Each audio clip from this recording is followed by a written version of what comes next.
If there's one thing we've learned about business and life, it's that people are the X factor. They constantly surprise us, both in amazing ways and not so much. We're Ben and Syya, and welcome to the Gnaw on This Business Bites podcast.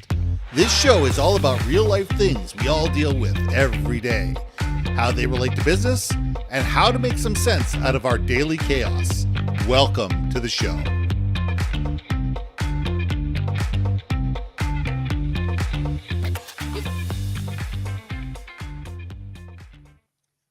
And welcome back to another episode of Gnaw on This Business Bites. I'm Ben, and this is Syya. Now, most of you have heard the expression, or at least I hope most of you have heard the expression, culture eats strategy for breakfast, which is attributed, I believe, to Peter Drucker. Test me on this one. I'm 99% sure it was Peter Drucker that came up with that. The question is, what do we mean by that? Culture within an organization is paramount. Good culture, bad culture, it doesn't really matter. We all have cultures within an organization. Culture can be the things that we put up with. Culture can be the things that we don't rail against, or nothing gets done about, is all part of our culture. And when we sit there and realize we either have good culture or bad culture, that trumps strategy. Strategy is important. In order to move forward, we need to have great strategy. But if we don't have a culture that leads us to be able to have systems and processes and people that are aligned and thinking in the same direction and moving in the same direction and understand hopes, wants, needs, fears, and goals, and are marching in the same direction, strategy means nothing, because nothing in the strategy is ever going to be implemented. Syya, let's gnaw on this. I love our topics. Have I told you I like our topics? So, okay, I just had like 4 different ideas brewing in my brain listening to Perfect. you. So the Let's way go. I view so for me, the way I'm gonna have to distill what we're talking about today is, I think of strategy as the brain. Yes. I think of culture, company culture is the heart. Yes. I And like that. as much as you can have plans to execute, and here's the vision and blah, blah, blah, blah, blah, which is great. It does need to be needed, because if you don't tell your team where we're going, anywhere will get you there, right? Because we don't know where we're going. It's That's there. right. But the heart of the company is the heartbeat. It is the pulse. It is the fire in the belly that's going to help achieve whatever it has been laid out for strategy. That's my way of kind of dissecting of what we're talking about. I like But that. do you want to know what I was really thinking about? What? It's like, if anyone's like a kid of the 80s or 90s, so the Transformers and the Go-Go Mm-hmm. bots and all that, and even quite frankly, Inspector Gadget at some points, which is, I'm gonna go back to the Transformers or the Go bots, whatever, either one. Actually, Go bots, because the Go bots were controlled.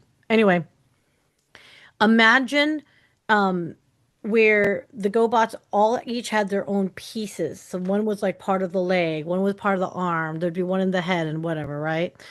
And I remember many, many a scenes where one arm got cut off from the other, or they're like, Mm-hmm. oh, I'm out of control, this thing is dead, whatever. So it's like kind of flopping around. But through all of it, and they're flailing around in their robotness of it all, they always come back together as teamwork, because they're passionate, they're communicating, they're working together. They're the heart of this robot. Even though the brain isn't functioning and isn't working properly, they're still working together. It's clunky, ain't gonna be pretty, but they make it happen. And that's exactly the way I, in my brain, manifest what you're talking about, which is, the heart will eat strategy all day long, because you know what? You can have the brain saying, we're going this way. And if every other parts and pieces you ain't going nowhere. And yes, read between the lines, kids. Many different silos and divisions and companies literally say that to each other. And it's the same All the company time. All all the the time. time. And it just cracks me up, because they're like, wow, how self-destructive. Again, I've said this so many times. I guarantee you the top 100 out there companies, Fortune 100s, are successful in spite of themselves. Well, you wonder at times when you start looking at companies that are 20, 50, 100, Thousand. 500,000 employees. Is there truly one overarching culture, or are there cultures of divisions? Are there cultures of departments? Are there cultures of teams? And a lot of those cultures could be competing with each other. The sales teams and marketing teams are constantly in, operations and legal and QA tend a lot to be in conflict with each other. Each one has their own culture. They all understand that this is the brand of the company, but they feel our job within the company is to do X. So therefore, our mandate is to do X. Where another department, their mandate to be able to get the company to survive is to do Y.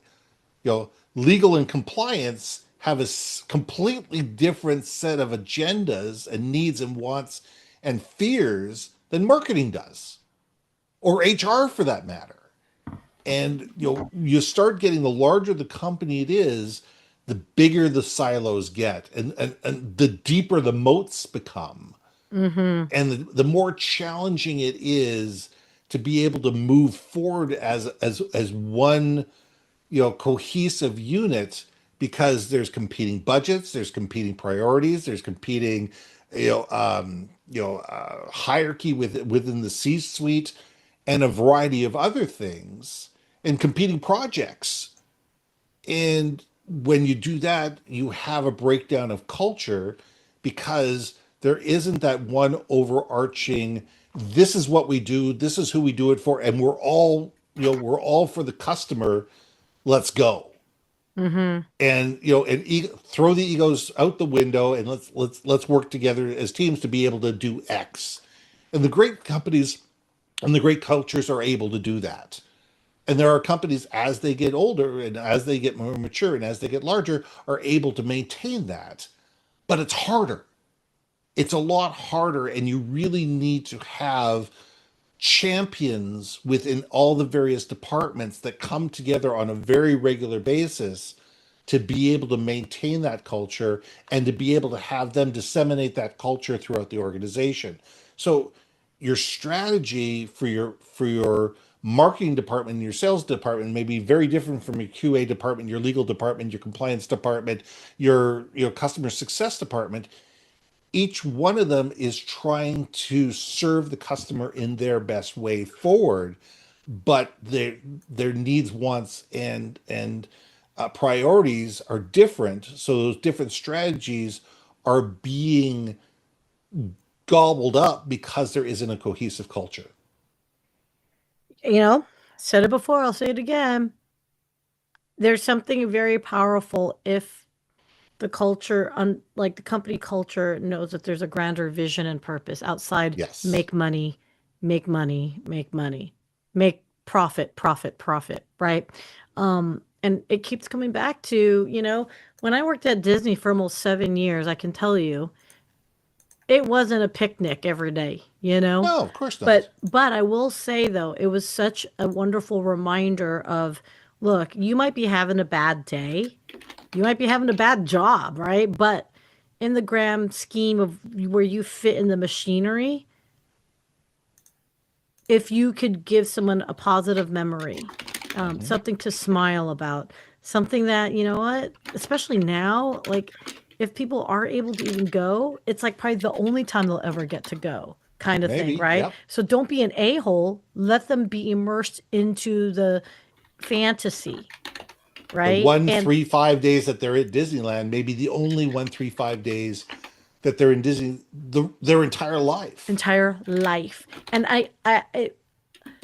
when I was there, I wasn't there because I believe that I wanted to help Disney make more money, send more people through the booths, get more drinks and food, and raise the bill of their check or whatever, all that stuff. No, of course not, right? Like, Mhm. and that's where they win.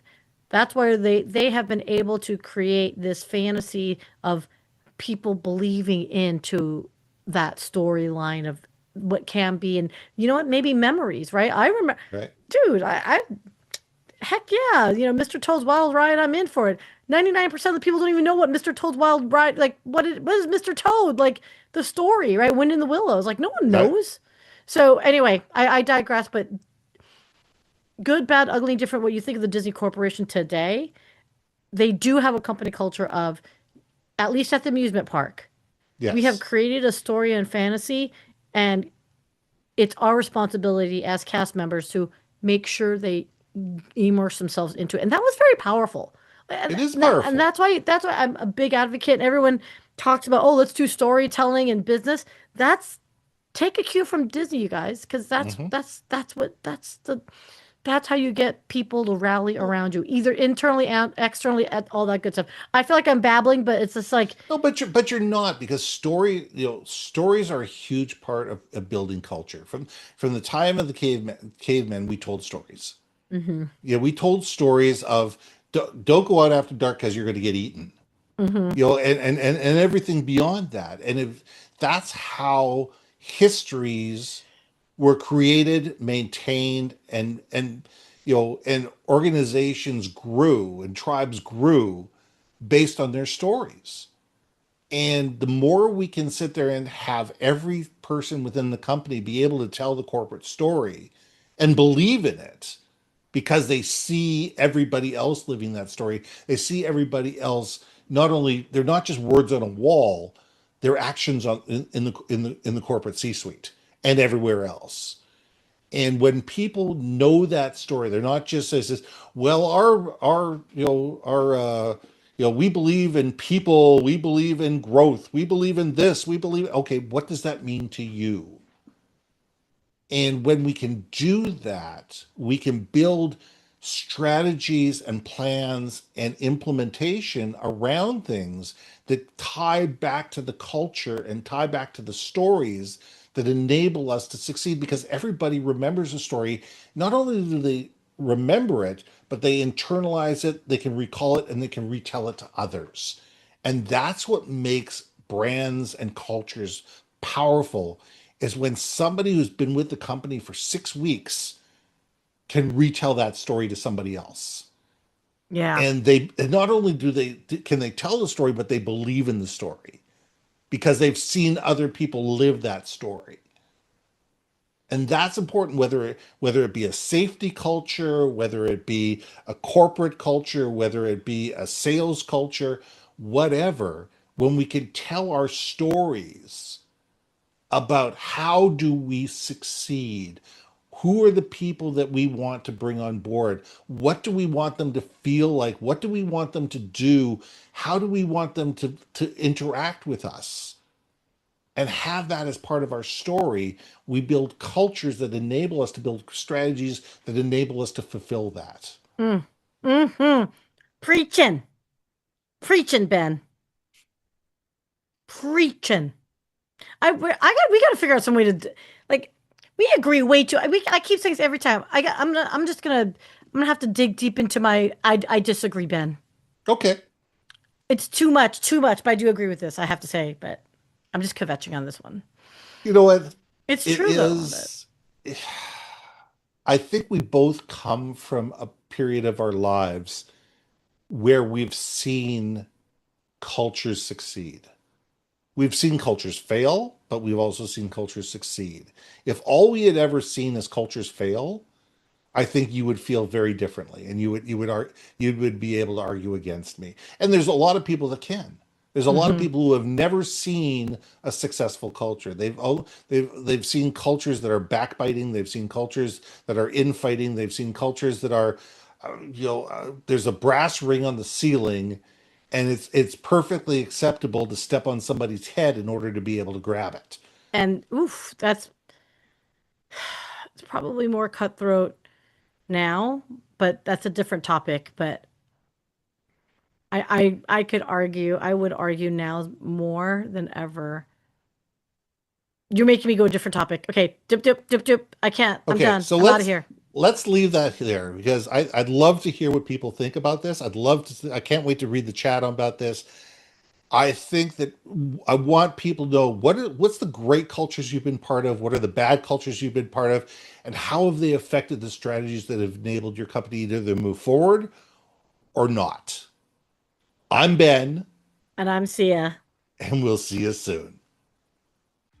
Hey, hey, hey! Thanks for listening to another episode of Not on This Business Bites. If you liked what you heard, we most humbly ask that you like, share, and hit that subscribe button. If you want to communicate more effectively within your organization, contact Ben at IamBenBaker.com or me at BrilliantBeeMedia.com. We can help you build your community, brand awareness, and personality through digital content and podcasting. We cannot wait to hear from you. See you next week for another episode of Not on This Business Bites.